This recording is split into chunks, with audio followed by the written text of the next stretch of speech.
Hi viewers, VRX77, this is my YouTube channel. Please watch and subscribe. Press the bell icon to get more videos. నా content నచ్చినట్లయితే like కొట్టండి, మీ బంధుమిత్రులకు share చేయండి, నాకు support చేయండి. సౌత్లో రాజకీయాలు రసవత్తరంగా మారినాయి.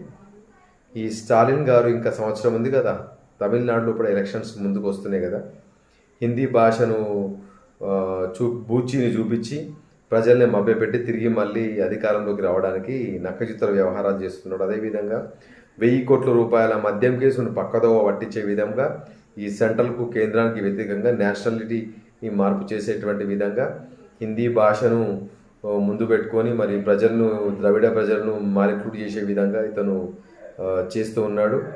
అదేవిధంగా సౌత్ నుంచి ఉన్నటువంటి ముఖ్యమంత్రుల యొక్క సమావేశం రీసెంట్గా చెన్నైలో కూడా జరిగింది. మరి అందులోపట ఏకపక్షంగా వీళ్ళు నిర్ణయాలు తీసుకొని మరి నార్త్కి సౌత్కి మధ్య విభేదాలు సృష్టించేటువంటి అవకాశము కళ్ళ ముందు కనిపిస్తుంది. మరి తమిళనాడు ప్రజలు దీన్ని ఎంతవరకు విశ్వసిస్తారో ఏమో కానీ ఇప్పుడైతే తమిళనాడు లోపల అన్నామలై తమిళేసై, కానీ అన్నామలై మాత్రం ఇప్పటి నుంచే సంవత్సరం ముందు నుంచే ఎలక్షన్స్ క్యాంపెయినింగ్ స్టార్ట్ చేసి తమిళ ప్రజల్ని అవేర్నెస్ చేసేటువంటి విధంగా మరి చేస్తూ ఉన్నాడు. ప్రభుత్వాన్ని స్థాపించేటువంటి శక్తి అతనికి లేదు, కానీ కొద్ది గొప్ప సీట్లను గెలిచినటువంటి అవకాశం ఉంది. ఎందుకంటే తమిళనాడు స్వాతంత్రం వచ్చినప్పటి ఇప్పటి వరకు ద్రవిడ పార్టీలు, ప్రాంతీయ పార్టీలు తప్పితే వేరే జాతీయ పార్టీలు అక్కడ ప్రభుత్వాన్ని స్థాపించలేవు. మరి ఈ ట్రెండుకు మరి మార్పు అనేది వస్తుందా రాదా వేచి చూడాలి. కానీ ప్రజెంట్ ఉన్నటువంటి అన్నామలై తన ఉద్యోగానికి రాజీనామా చేసి మరి బీజేపీ తరఫున బాగా ప్రచారం చేసి ప్రజల లోపలికి దూసుకెళ్తున్నాడు.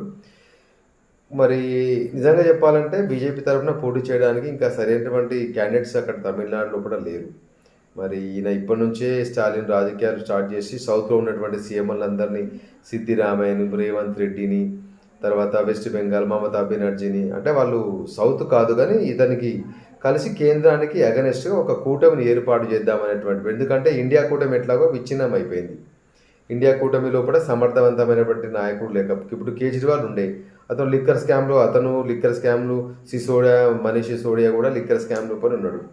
ఇప్పుడు ఈమె కూడా ఎవరు, మమతా బెనర్జీ కూడా, వెస్ట్ బెంగాల్ సీఎం మమతా బెనర్జీ కూడా ఈసారి ఎలక్షన్ లోపల బాగా ఎందుకంటే బార్డర్ దగ్గర సెంట్రల్ గవర్నమెంట్ కంచెను పకడ్బందీగా నిర్వర్తించి సెంట్రల్ ఫోర్సెస్ బాగా అక్కడ ఉన్నాయి కాబట్టి ఆమె గెలుపు పైన కూడా ప్రభావం చూసే ఆస్కారం. ఇప్పుడు ఈయన హర్యానా ముఖ్యమంత్రి భగవాన్ దాస్ కేజ్రీవాల్ తరపు నుంచి, ఆమ్ ఆద్మీ పార్టీ నుంచి ఒకడు నార్త్ నుంచి సౌత్ మన మీటింగ్కు అటెండ్ అయ్యిండు. అయితే ఈ విషయాన్ని ఎక్కడి వరకు తీసుకెళ్తారంటే ఈసారి తమిళ ఓటర్లు బీజేపీకి ఎంతవరకు మొగ్గు చూపుతారో, తమిళ రాజకీయాలు ఏ విధంగా మార్పు చెందుతాయో, లేకపోతే మళ్ళీ అది ఉపన్యాసాలు ఇచ్చినట్టుగా అదే స్టాలిన్, అదే అన్నా డిఎంకే, అదే డిఎంకే ఇంకెక్కువ పట్టం కడతారో, మళ్ళీ కొత్తగా ఇప్పుడు విజయ్ జోసఫ్ కూడా కొత్త పార్టీ పెట్టేటువంటి ఆస్కారం కనిపిస్తూ ఉన్నది. మరి అతను అగనిస్ట్గా పెడతాడా, లేకపోతే బీజేపీకి సపోర్ట్ చేసే విధంగా ఉంటాడా, అది కూడా తమిళ రాజకీయాలు బాగా రసవత్తంగా మారినట్టు సౌత్ లోపల తమిళ రాజకీయాలు అత్యంత రసవత్తరంగా ఉన్నాయని చెప్పి తెలుస్తూ ఉంది.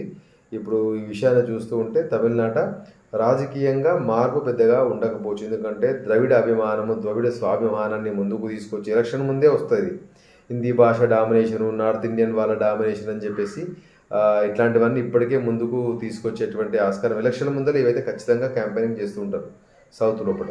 మరి తమిళనాడు లోపల మరి ఇప్పటికైనా బీజేపీ నేషనల్ పార్టీ బోని చేస్తా చేదా ఈ మరి ఎలక్షన్సే మరి చూడాలి అప్పటి వరకు ఎట్లా ఉంటుందో పొజిషన్.